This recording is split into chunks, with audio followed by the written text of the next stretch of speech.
Becoming a healer. Years ago, I worked at a small health clinic in a remote country. I'd gone there to treat an obscure syndrome. It attacked people's lungs, causing them to need a respirator to breathe. I was trying out a new medication to treat these people instead of using a respirator. If I was successful, I would become famous. Everything was going fine until war broke out in a nearby country.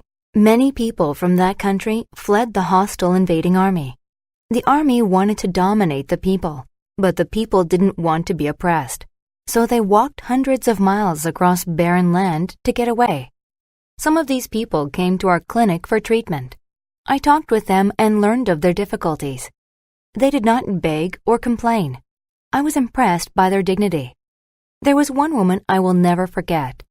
Her son suffered from malnutrition and stomach pain, and she didn't know what to do. Neither did I. I was not adept at treating malnutrition. Nonetheless, when I saw her sadness, I knew I had to help her son. The woman had been feeding her son bread and water. She had a misconception that it would be enough for him. However, I knew that he needed to eat vegetables too. So I took her outside and showed her a dense patch of edible plants. I taught her how to dig up the roots, peel them, and cook them for her son. I explained that she should increase her son's intake of these vegetables. Likewise, she should strive to get him some meat once a week to help him regain his strength.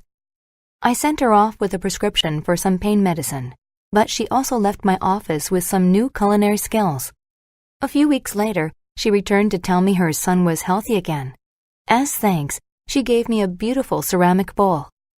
I never became famous, but I kept that bowl to remind me what it truly means to heal someone.